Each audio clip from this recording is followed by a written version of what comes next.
سوا ليوم اللي بيعتب يا وطني الغيم.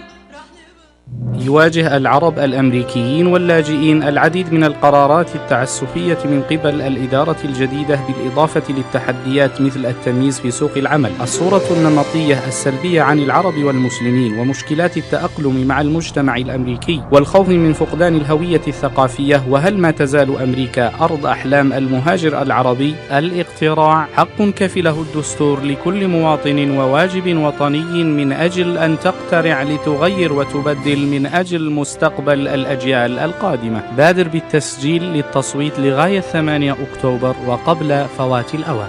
لمزيد من المعلومات أو المواصلات الاتصال على رقم 313-586-3400. صوتك قوتك، صوتك مستقبلنا كلنا، ما تضيعها. اتصل الآن 313-586-3400. مدفوع من قبل اللجنة الأمريكية العربية والإسلامية للعمل السياسي أمبا. سوا على الهوا، سوا عطول، سوا على الهوا، يأتيكم عبر أثير إذاعة صباح الخير أمريكا. من يوم اللي تكون يا وطني الموج. Ahlo sahla, good morning everyone, and welcome to Sawa al-Hawa, Together on Air. I'm your guest host this morning, Renée Ahee. I was in a different role about a month ago as a guest on Dr. Jawad's program discussing sexual abuse and domestic violence. This morning I'm happy to be back on Sawa al-Hawa, and we'll be talking about another very important subject, this upcoming election in the United States. The title of our program is The Importance of Voting in this 2018 U.S. midterm election. My guests today are Ms. Mary Jo Durivage, President of the League of Women Voters in Dearborn and Dearborn Heights, Michigan. Joining us by phone and in the studio with me is Ms. Crystal Mayo, radio show host and author. In about a half hour, the exciting news is that we'll be joined by the Honorable Congresswoman Debbie Dingell. Wonderful. As always, we invite your questions at 248-557-3300 during the show. I'd first like to introduce you to Mary Jo Durivage, a retired medical librarian for the U.S. Department of Veterans Affairs. Mary Jo is the current president of the League of Women Voters for one of the largest league chapters in the state of Michigan, the Dearborn-Dearborn Heights chapter. Mary Jo received her bachelor's degree from Marygrove College in Detroit and her master's degree from Wayne State. So Mary Jo is going to be calling in a moment. I want to welcome her to Sawa al-Hawa and thank her for being with us. Let's start again by giving you the phone number to call in to ask some questions and make comments. 248-557-3300. You can do that during the show at any time. Good morning, Mary Jo, and thank you. Welcome to Sawa al-Hawa. Let's start out by telling our listeners what the League of Women Voters is and a bit about its history and the mission. Morning, Renee. Am I on? You certainly are on. The League of Women Voters was founded by Carrie Chapman Catt in 1920 during the convention of the National American Woman Suffrage Association in Chicago at the Congress Hotel. And this convention was held just 6 months before the 19th Amendment was ratified, giving women the right to vote after a 72-year struggle. The League of Women Voters is going through something called a transformation journey right now, and one of the changes or results was a new mission statement, and I'll read it quickly. Empowering voters, defending democracy. And our value statement is, we envision a democracy where every person has the desire, the right, the knowledge, and the confidence to participate. So that's pretty neat. It is. It's pretty neat and very, very important. Tell us a little bit about the League in terms of, is it a nonprofit organization, and how many chapters does it have in the country and in Michigan? I think we have about 300,000 members and supporters would be people that regularly donate monetarily over the country. But in Michigan, we have, I think about 28 leagues. In our area, there's Ann Arbor, Northwest Wayne County, Grosse Pointe, Macomb County, Oakland County, Detroit, and, of course, the Dearborn Heights League. Our league was founded in 1951. But yes, we derive our nonprofit and tax-exempt status from the Michigan League of Women Voters.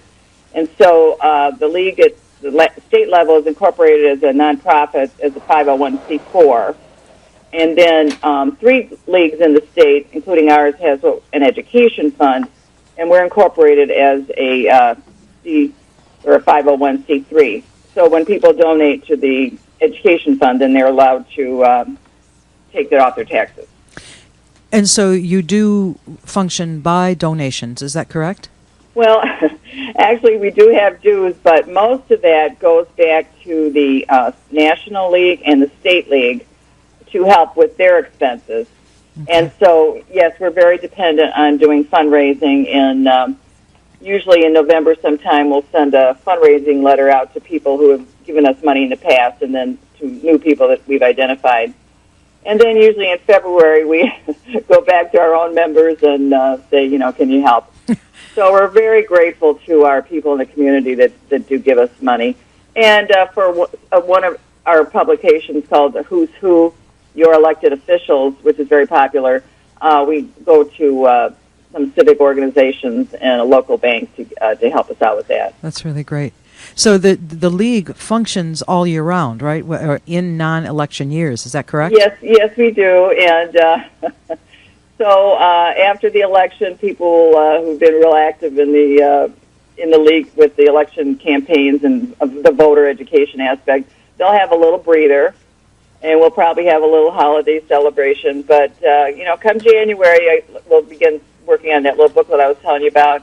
And we have programs throughout the year, not every month, but we try to do something that's public affairs related, and maybe we'll do some work on organization work, maybe work on the bylaws, that kind of thing. But we're always doing something.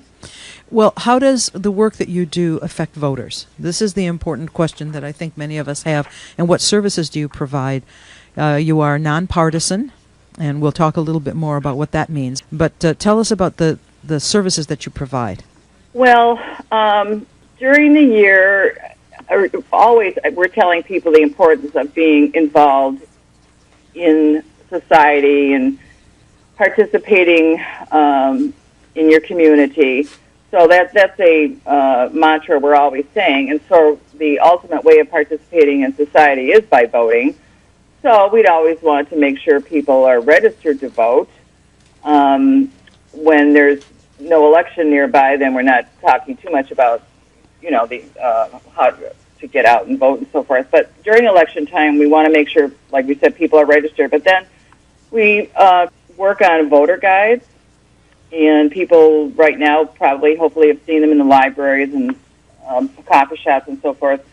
And then we work on an online voter guide called vote411.org. Mm-hmm. And what we do during election time is contact the candidates and ask them questions, basically your background, why you want to run, and then some issue-oriented questions. Compile these answers directly from the candidates, put them into this online voter guide, and that's the vote411.org. And then we take information from that and make the paper guide. We also do forums. So on October 4th, the Dearborn Heights League, we held a forum over at Henry Ford College, and that was 2 parts. We had a presentation by our state league president, Judy Karenjeff, and she presented a educational session on the ballot issues, meaning there was no advocacy involved. And then the second half was a candidates forum for the judicial candidates for the Wayne County 3rd District, and there are 6 people running for 3 seats. So that was very well attended. We did tape that and also Judy's presentation, and we have that on our website at lvwddh.org, and people can just Google Dearborn League of Women Voters. The reason that the reason that we invited the League of Women Voters, ladies and gentlemen, to the show is because of their advocacy on behalf of our rights to vote, our voting franchise, and they are nonpartisan, so they are a great resource for us. Many pundits, Mary Jo, have talked about the importance of this particular election. Has the League noticed an increase in interest by voters in your area and in the state of Michigan overall? And if so, what are the questions that you're being asked? Well, I've certainly seen a lot more lawn signs. That's and good. it is kind of funny because I've had a lot of people come up to me and say, Mary Jo, people are really excited. I've seen so many lawn signs. But when I looked at the August primary results, and if you look at those, and you hear it on the news also, you can see that voting is going to be up. In August, Good. 2.1 million people out of 7.4 million registered Michigan voters cast their ballots. And this was a 28.6% voter turnout, breaking records going back to 1978. That and is in really Dearborn, encouraging. where I live, the total turnout was 34.4%, which was 5% higher than the state turnout. And just for perspective, in August 2014, our turnout was 17.5%, and in 2016, the turnout was 24.84%.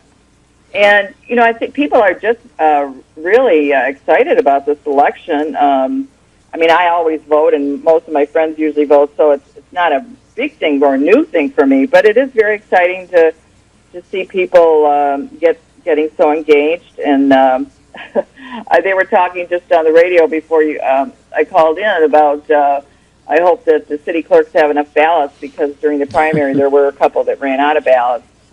Okay, the city clerks, this is fair Yeah. warning.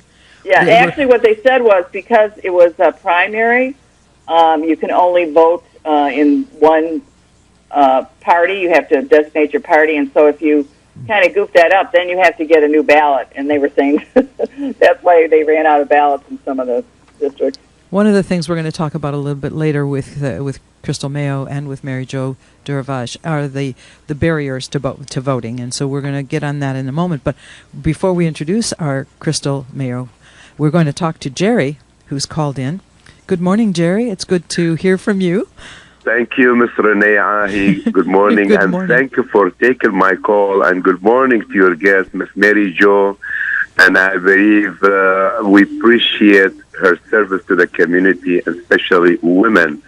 And also I want to salute Ms. May, the lady, the author of the book of the relations. And I believe she remembered me. Good morning, Jerry. How are you? How good can morning. I ever forget you? Come on now. I appreciate it. Thank you. My question to you, both of you, Ms. Mary Jo, Ms. May, women in a society, especially the Middle Eastern woman, and I believe as a culture, as a religion, sometimes they affect her how to act. So my question to both of you, where do you put the Middle Eastern American woman nowadays, especially during the election? Is she doing enough? Is she reaching her goal on the society to get her right and to participate in the election? And especially when we're talking about domestic violence and the effect of some culture in her life, where do you guys see in her? Is she behind, or she's not doing enough? I would appreciate the answer, and thank you, and God bless you. And I will encourage everybody to vote, because every vote is counted. Thank you so much, and thank you to you, Ms. Ahee, Renée, Yes, sir. for this show. I appreciate it. You know, so do we appreciate your continual support of this program and your interest in the subject matters that we bring before our people. And you hit the nail right on the head there, Jerry, because one of the things that our guests are very interested in is to bring out the vote from everybody, including the women. The women's vote is very important, and Congresswoman Dingell is going to talk about that as well, how important it is for us. I would like to invite Crystal Mayo, even though we haven't officially introduced you. I will do that now before you answer that Jerry's question. She is a radio personality actually on this station with her program called Motown and a Cup of Joe, which airs Monday through Friday from 6 to 8 a.m. She's also the author, as Jerry mentioned, of a wonderful book on relationships titled Relationship Bible, Training Your Two-Legged Puppy Before He Matures into a Dog. Whoa. Yeah. She's a lifelong Detroiter, a fierce advocate for equal rights and justice, and a proponent of exercising our rights to vote. Absolutely. So, Crystal, if you wouldn't mind, let's take a brief moment to answer a little bit of what Jerry's kind of talking about, and it's going to be part of the topic for the rest of the hour as well. Sure. As an African-American woman, I can say that I'm very vocal on Facebook, and I have so many of my Facebook friends say, you need to just quiet it down just a little bit about how you feel about Donald Trump and the administration, but I may do 15, 20, 30 posts a day about real news, not fake news. So I say either you stand for something or you just be quiet and just don't stand for anything. And I know that all of my friends, African American women that I know, and family members as well, we are very active. And even the ones, I don't have any friends who are voting Republican. None, zero. Women, particularly because this midterm election is so important, because women, all of our rights are at stake at this point. And when you have a president who says these awful things, and we know who he is, he's very transparent who he is, as women, African American women, I don't care what your nationality may be, we have to step up and we must vote. And if you don't want to do it for you, do it for that granddaughter, for that niece, for the generations that's going to come after you, because if we don't change things and make the right decisions in this midterm election, it's going to affect those women that's coming behind us. That's how serious it is. So I'm very active, extremely active as a woman first, and a mother. Absolutely, absolutely. And I think to address Jerry's point, the women have a vote, and Mary Jo's going to echo some of the conversation that she and I have had preparing for this show this morning about the vote is private. And to Jerry's point, Jerry, if you register, you are eligible to vote. And we like our women, the Middle Eastern women, whether they are Muslim, Christian, non-denominational, whatever, our Middle Eastern voice and our Arab American voice is very important in this election. Mary Jo, would you like to address Jerry's question? Well, I'd just like to say that Arab American women in their countries do not get the vote, from my research, until starting in the 1950s. They got it later than the men, just as the women in the United States, we didn't get ours till 1920 with the 19th Amendment. Mm-hmm. So we're very appreciative of the vote and can appreciate what Arab American women go through in other countries. And I was thinking that maybe some of the women that are listening may have come over here to the United States without ever voting in their own country because they weren't allowed to. I guess I want to say that it is the right of all people, citizens, to vote, but especially, for American women, it's their right, and I think responsibility to let their voice be heard in the community by voting. Your vote is just as important as any man.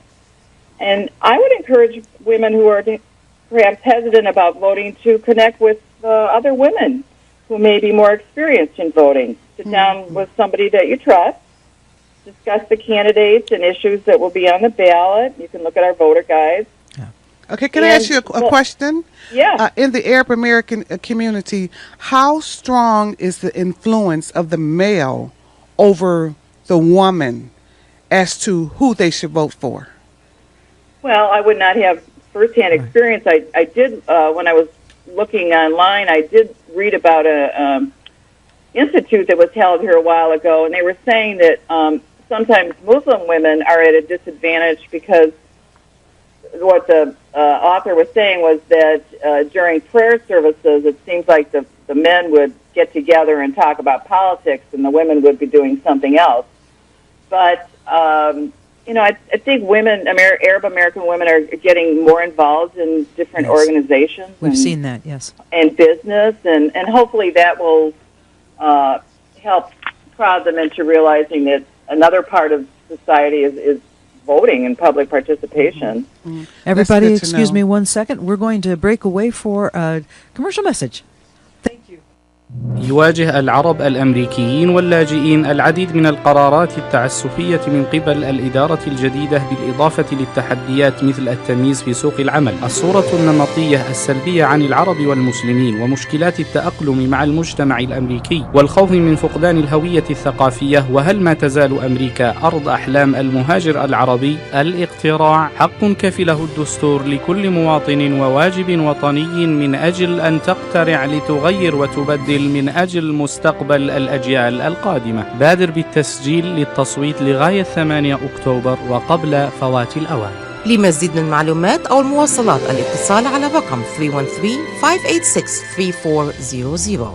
صوتك قوتك، صوتك مستقبلنا كلنا، ما تضيعها. اتصل الآن 313-586-3400. مدفوع من قبل اللجنة الأمريكية العربية والإسلامية للعمل السياسي أمريكا.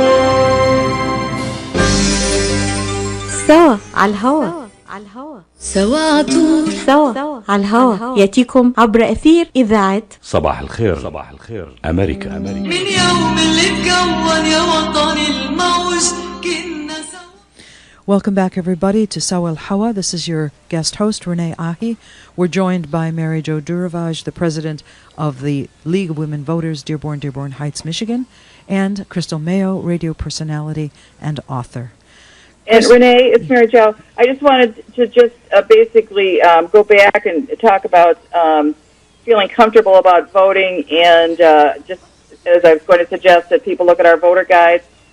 But the important thing is that when a person goes to vote, you vote the way you want to vote, and no one else. And this is your vote is private. It's nobody's business, and that is one of our rights as citizens, is to have a private vote. And so nobody has to know how you're voting. If you disagree with your partner, your husband, well, too bad. He doesn't have to know. Right. It's your vote. I tell you, he vote the wrong way, we're done. Well, there is something that many of our men and women don't remember, because it's been so many years. But to get the right to vote in this country, women worked hard. They worked for years, as Mary Jo said. But what they went through, beatings, jailing, and starvation. Mm-hmm. So the vote coming in 1920, and the amendment was passed by Congress. In 1919, but ratified a year later, granting all American women the right to vote. So you have posted, Crystal, on your Facebook, several appeals by members of the African American community to get out the vote. Why do those appeals resonate with you?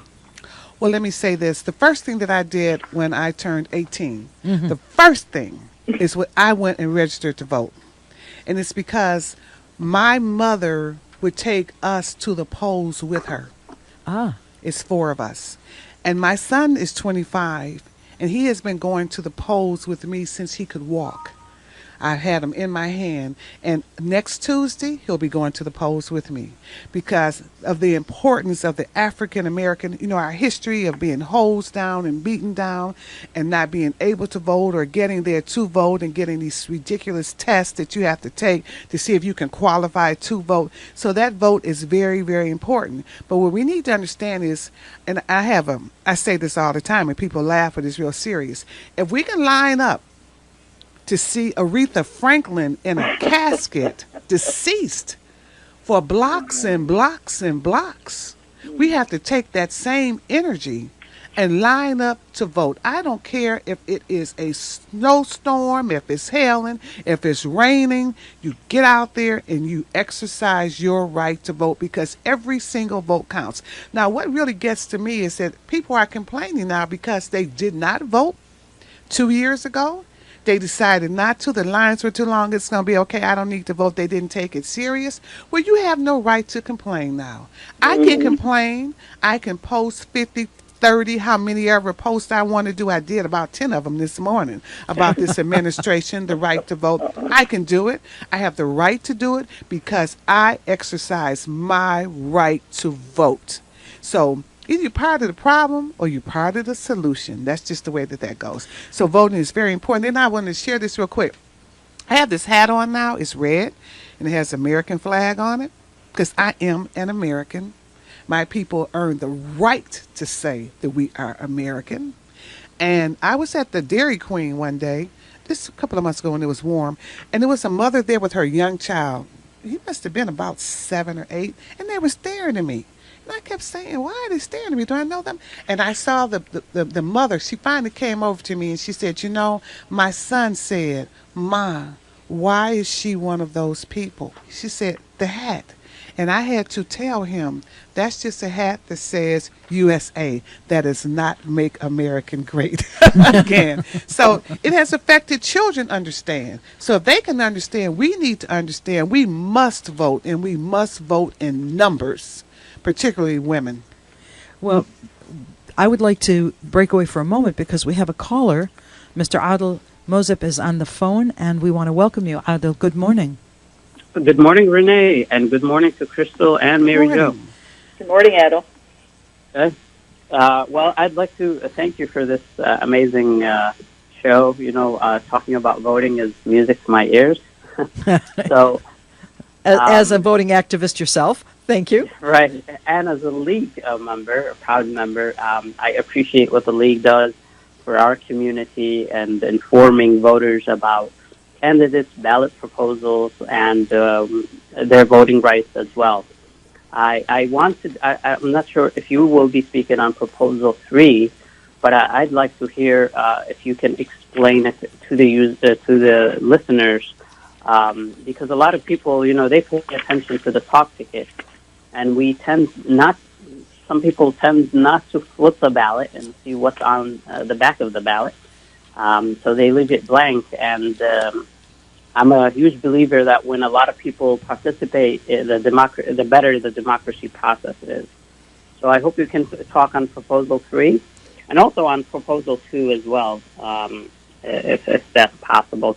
And that was just my only request and comment. So thank you once again, Renee. Crystal, you're amazing, and so is Mary Jo. So thank you so much. Thank you, Adel, and thank you for what you're doing with the children, school children. Your support of education is what's going to help us. As Crystal was saying, she educated this little boy who is now a man voting on his own, and she helped educate him. And so we thank you for that influence. We're going to take a break right now, and then because I think Congresswoman Debbie Dingell is going to join us, and we'll be right back. يواجه العرب الأمريكيين واللاجئين العديد من القرارات التعسفية من قبل الإدارة الجديدة بالإضافة للتحديات مثل التمييز في سوق العمل، الصورة النمطية السلبية عن العرب والمسلمين، ومشكلات التأقلم مع المجتمع الأمريكي، والخوف من فقدان الهوية الثقافية. وهل ما تزال أمريكا أرض أحلام المهاجر العربي؟ الاقتراع حق كفله الدستور لكل مواطن وواجب وطني من أجل أن تقترع لتغير وتبدل من أجل مستقبل الأجيال القادمة. بادر بالتسجيل للتصويت لغاية 8 أكتوبر وقبل فوات الأوان. لمزيد من المعلومات أو المواصلات الاتصال على رقم 313-586-3400. صوتك قوتك، صوتك مستقبلنا كلنا، ما تضيعها. اتصل الآن 313-586-3400. مدفوع من قبل اللجنة الأمريكية العربية والإسلامية للعمل السياسي أمبا. سوا على الهوا، سوا على طول، سوا على الهوا، يأتيكم عبر أثير إذاعة صباح الخير أمريكا. من يوم اللي اتكون يا وطني الموج كنا سوا. Mary Jo, until Congresswoman Dingell joins us, can you start a quick response to Adel's question about the proposals, which are as important in some instances as voting for candidates? Yes, as people know there are 3 ballot proposals that we will be asked to vote on. Prop 1 is on the marijuana legalization. And that would authorize and legalize possession, use, and cultivation of marijuana products by individuals who are at least 21 years of age and older, and commercial sales of marijuana through state licensed retailers. But as Adel said, Prop 2 and Prop 3 are very important for voters. Prop 2 is on redistricting, and basically it is a proposed constitutional amendment to establish a commission of citizens with exclusive authority to adopt district boundaries for the Michigan Senate, Michigan House of Representatives, and the United States Congress every 10 years. Currently, it is the legislature that does this redistricting, and people may have heard the word gerrymandered, and naturally, whichever party's in power will draw the lines so that it is favorable to their getting reelected. And this proposal would put the redistricting process in the hands of citizens. And there's very detailed ways of how this would work. It's modeled somewhat after California and Arizona has done this. So we feel it'll be very important for voters because we will be represented more fairly. And I encourage people to go to the website, Voters Not Politicians, to learn more about it. And then Prop 3 is voting rights. It's a proposal to authorize automatic and election day voter registration, no reason absentee voting, and straight ticket voting, and to add current legal requirements for military and overseas voting and post-election audits to the Michigan Constitution. That's sort of a summary. Basically, it's a package of voting rights that we want to put into the Constitution so that the legislature cannot change it. And one of them is being able to vote a straight ticket ballot. We are not able to do it this year because the legislature voted to ban that, went through the courts, and the courts said, yeah, it's okay, what the legislature did. So that is one of the items that would go into the Congress or into the Constitution. A big thing would be no reason absentee voting, and so that you don't have to give a reason when you request an absentee ballot. And that would give us sort of early voting because after the absentee ballots are distributed, then you can come in and vote, return your ballot anytime. So that would be very good. It would people wouldn't have to worry about getting to the polls on Election Day. The other big thing is being able to register to vote even through Election Day. And the federal law says that you cannot, people have at least up to 30 days before any election to register to vote. And Michigan uses that 30 days so that if it's the 29th day before the election, you are out of luck. You cannot register to vote. Sure. So one of the items in the bill, in the constitutional amendment, would be that we can register to vote even on Election Day. These are the discussion that we were going to have about the barriers to voting in Michigan. And those of you who are listening in other states, please take a look at your proposals as well, because those are very important. But I'm going to break away for a moment to invite our wonderful Congresswoman Debbie Dingell, the Honorable Debbie Dingell, who could join us for a few minutes out of her busy morning. Mrs. Dingell represents the 12th District, which encompasses most of Washtenaw County and Michigan and a significant part of Wayne County here in our state. She serves on the House Committee on Energy and Commerce as well as being a senior whip. And Mrs. Dingell is a member of the subcommittees on Communications and Technology, Digital Commerce and Consumer Protection, and the Environment.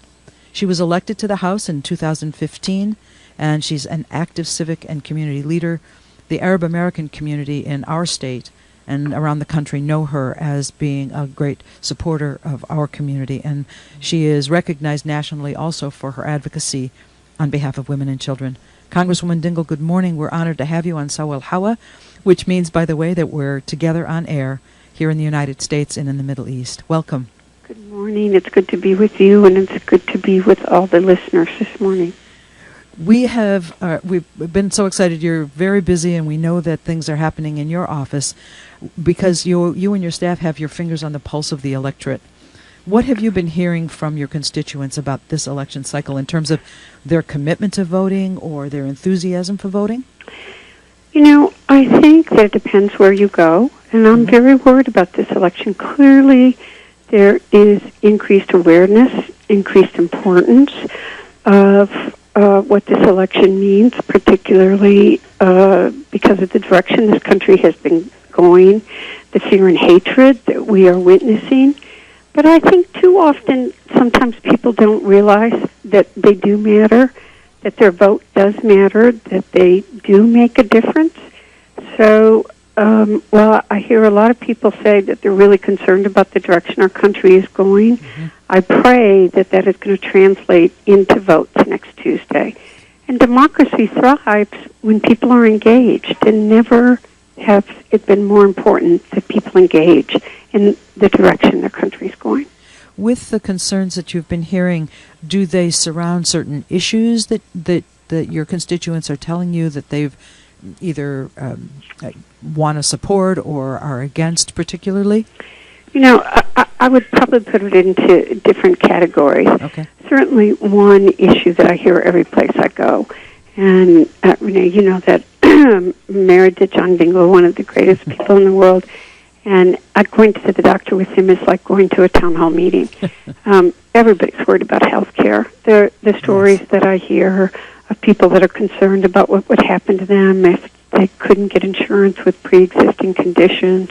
People's medicine costs just keep going up. I don't care where I am. I hear about that from everybody. I've also, prior to the horrendous week that we saw last week, people are very concerned about the fear and hatred that some are trying to divide this country with, and about protecting the fundamental pillars of our Constitution: freedom of religion, freedom of speech, freedom of press. And I've heard a lot of people talk about that. I think women in particular are more energized because they're concerned about a number of things that they have been seeing. And I think that the Arab American community is very concerned, and the immigrant community, by some of this just unnecessary hatred that is being fostered. I would echo that. I think Crystal and Mary Jo would echo what you're saying too, because we've seen it played out in ways that we were hoping in 2018, the 21st century, would dissipate rather than escalate. And I hear that from friends, from colleagues, and I was having a conversation last night with my next door neighbor, and he was asking. He said, "How are you going to vote?" I said, Tim, you and I are going to be voting very differently. And he wrote back and he said, thank goodness at least we can talk about it, we can be civil to one another. And that's what I think we're going to talk a little bit about, what Mary Jo, as president of her League of Women Voters chapter, is looking forward to, and one of their goals is to increase civil discourse, and civility in public discourse. I'd also like to ask you to talk about the importance of voting in this election, whether it's a man or a woman. But we're looking at the woman vote as being very important this cycle. But the importance of voting in your mind. I mean, you've been a proponent of this all of your life. Talk a little bit about that and why we should encourage, as U.S. Arab Radio is encouraging our electorate to vote. Too many people think that they don't make a difference, that their vote doesn't matter. But what I would say to them, democracy thrives when people are engaged in the process. The strength of democracy is community. And when people stay home, when people don't get out there and elect people that are going to be leaders and fight for what they believe in, then what happens is everybody's responsibility. And I think there are a lot of people like me that are deeply concerned about what is happening in this country. I am on Arab Radio this morning. When you've got a president targeting people with a Muslim ban and the Supreme Court holding it up, when you look at somebody can walk in to an embassy and be murdered within an hour? Where is the outrage? Yeah. When you look at what's happening in Yemen and the humanitarian crisis that is there, I could go on for quite a while. It's not who our country. We need comprehensive immigration reform. We have all these young DACA students who are Americans. They're paying taxes. They're fighting in our military. All they want to do is to be citizens for the country that they love, and they're Americans in every way. We need to remember who we were and who we are, and look in our souls and our hearts. And this election is more about what we care about than I suspect in centuries. Can I ask you a question? I'm Crystal Mayo. I'm a radio show personality. You are a woman after my own heart, one of my favorite Congress people. I want to say that. One of the things with all of this hate going on and what has happened over the last week or so, I hear a lot on I'm seeing it on Facebook and I'm hearing it. Voters' oppression at the polls. The hate that could come actually to the polls. People have a reason to be fearful of this. We are going to make sure that they're not fearful. Do you understand hate wins when you let hate win like that? You know what strength is? Community. So we band together and we all volunteer on Election Day to make sure that every poll is safe. We will not let people suppress our votes. That vote is one of the most fundamental symbols of our freedom and democracy. And I think Michigan is probably not, there are clearly people that are trying to suppress votes, but I hope, I pray that no one's in danger in this state, though I fear that there may be some in other states. But what does touch my soul is, I've been to several memorial services in the last couple of days, and how people in community are coming together of all faiths with that need to touch each other, to comfort each other, to remember who we are and what we're going to stand for. And I want that to be what wins on Election Day. Yes, love conquers all. Yep. Congresswoman Dingell, what is your outlook then? I guess there might be two outlooks. One, when our electorate comes out to vote next week, and if they don't, what is your outlook for our state and our country? Well, I'm hoping everybody's going to come out next week. I hope nobody thinks their vote doesn't matter. And if we don't turn out the votes next week and we wake up the next day and we're in a state of shock like we were 2 years ago, then everybody needs to look in their own heart and soul. And if they didn't do anything, if they didn't talk to 5 of their neighbors or co-workers and get people to the polls, they're as much to blame as anybody. And I am not going to stop fighting. I will not let this country be divided by fear and hatred. We are the greatest land in the world. I know what we stand for. There are people there is an evil that is trying to win, and we will not let evil win, period. Congresswoman, we can't not have heard this message. Anybody who is on listening and will listen on SoundCloud after the broadcast will have heard an important message, and that is divisiveness does not work in this country, and we pitting each other against each other is really not wholesome for what the United States of America stands for. But I know that you've got a day of days, and I want to thank you from the bottom of my heart for taking this time to talk to our Arab American community and our Arab community outside the Middle East. Those who are listening around the country, please look at your ballots. Please look at the opportunity to get out and vote, because it's important in Michigan. Of course it is, because we're right here in Michigan and broadcast studios are here. But beyond Michigan, every state in the country has proposals that are critical.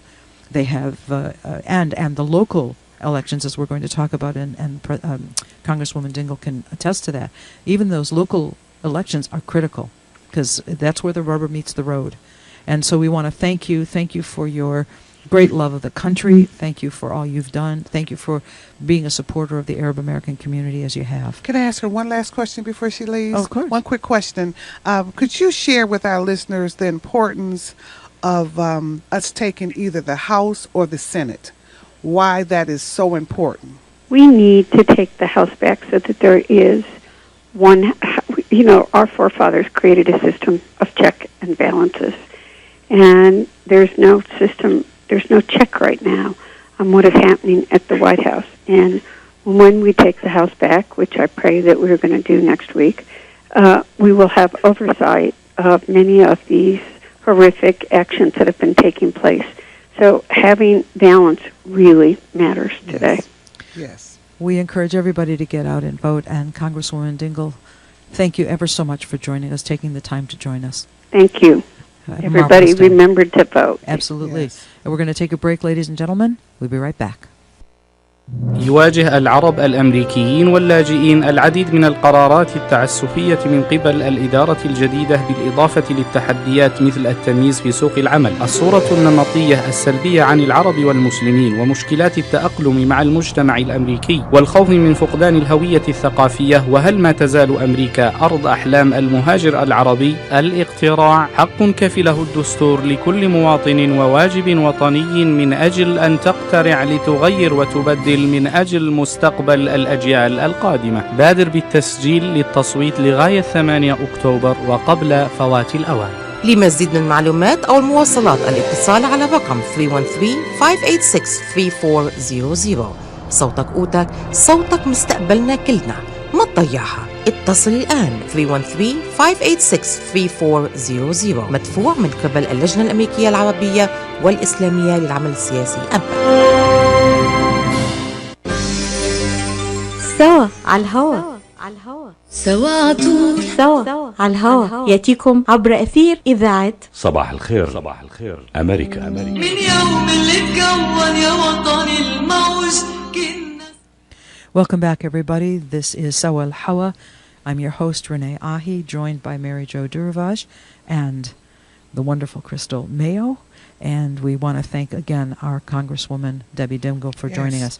Mary Jo, there were some points brought out in the conversation with Congresswoman Dingell, and one of the concerns is about increasing voter restriction and barriers to voting.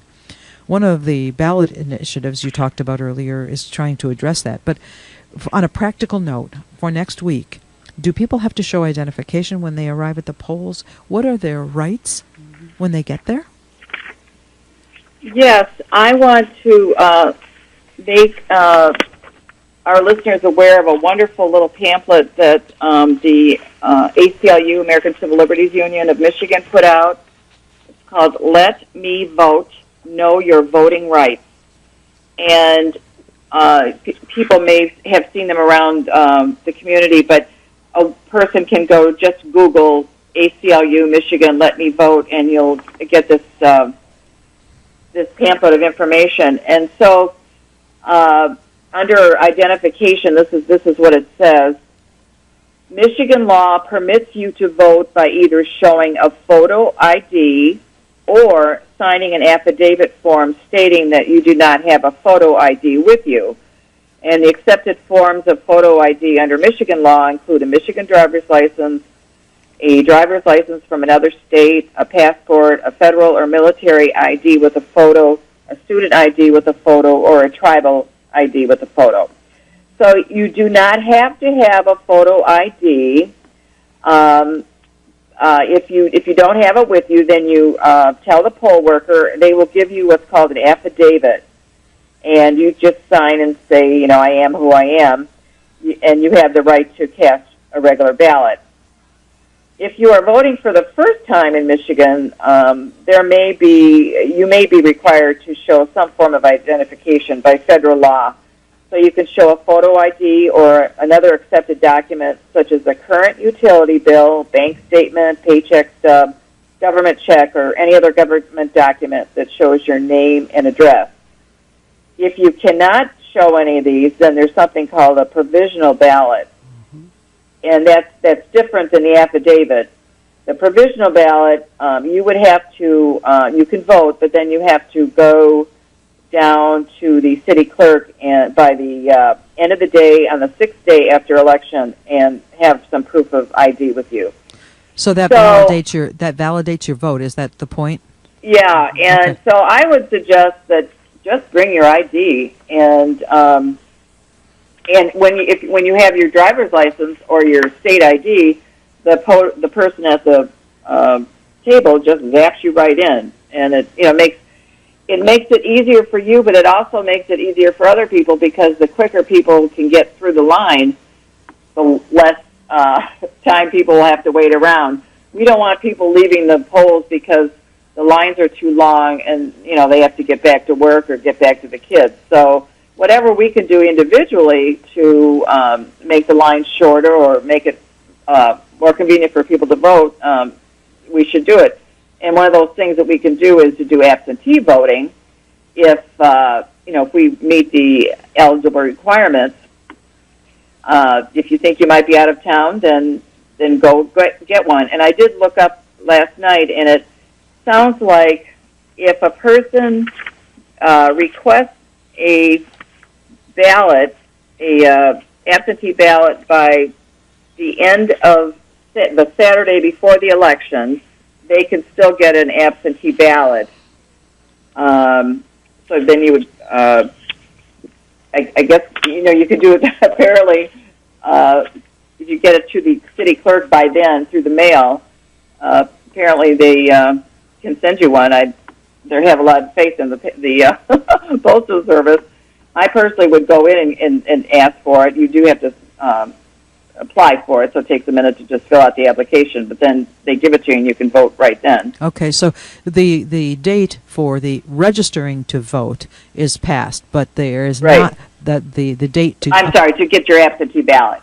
Right. But I just want to clarify for our listeners that it is past time for you to register to vote, but those who are registered to vote can obtain an absentee ballot within restrictions too, because there's an age restriction or I'm not going to be available or whatever, but they can go to their city clerk's office or call the office up until the Saturday before the election. Is that what you said? Yeah, it says request for the ballot must be received by the clerk's office no later than the Saturday before the election at 2 p.m. All right. And you can download an application on the Dearborn's website or just go to the Secretary of State's website, mi.gov/vote, and mail that in or deliver in person. Excellent. This is very good for us. We have a caller, Mr. Will Smith. We'd like to ask you to join us, Mr. Smith. What are your questions? Good morning, and good morning to your guests, Crystal and Mary Jo. Good morning. Good morning, Will. Yes, I voted absentee already. Is there any way to find out whether or not my vote was counted? Good question. That is an excellent question, and actually, I wondered too as I put my absentee ballot in the mailbox at my city hall. And Mary Jo, do you have that is such a good question, and I know people have asked me that in the past, and I just don't remember. If it were, I guess I would go onto the Secretary of State's website and see if you can find anything out when you put your name in and stuff. I really don't know the answer to that. I'm sorry. Okay. Thank you very much. Thanks, Will. Thanks. Mm-hmm. Crystal, I'd like to talk to you a little bit about and ask you to address for us some of the observations you've made about the rhetoric, the what I'll call goading that we're hearing. How do we get back to civil discourse when, right now there's so much noise? Well, the first thing that I think that people need to do is, I just got a text to say, are you a Democrat or are you a Republican? I'm not Democrat, nor am I Republican. I'm a person who vote for what's right, okay? So what we have to do is, if you think it's fake news and you just don't know how to vote, just do your research. Do the research to find out what's true and what's not true, and vote for your conscience. Sometimes and vote for that other person. Sometimes that vote may not be for you. It may be for the next generation. So a lot of rhetoric out here. It's a lot of fake news and this and that or whatever. But what I do is I go to the facts. I do my research. And I share that with people who say, well, they're not doing this. They're not doing that. I say, okay, let's do some fact checking here. Right. And Mary Jo talks about that with the League of Women Voters. They have done the research. So their voter guide, their who's who, that's available to us. We're going to talk a little bit about how to get that information. But on the line with us is Terry. Good morning, Terry. Good morning. Good morning, Terry. We would love very much for you to ask your question. Thanks for joining us.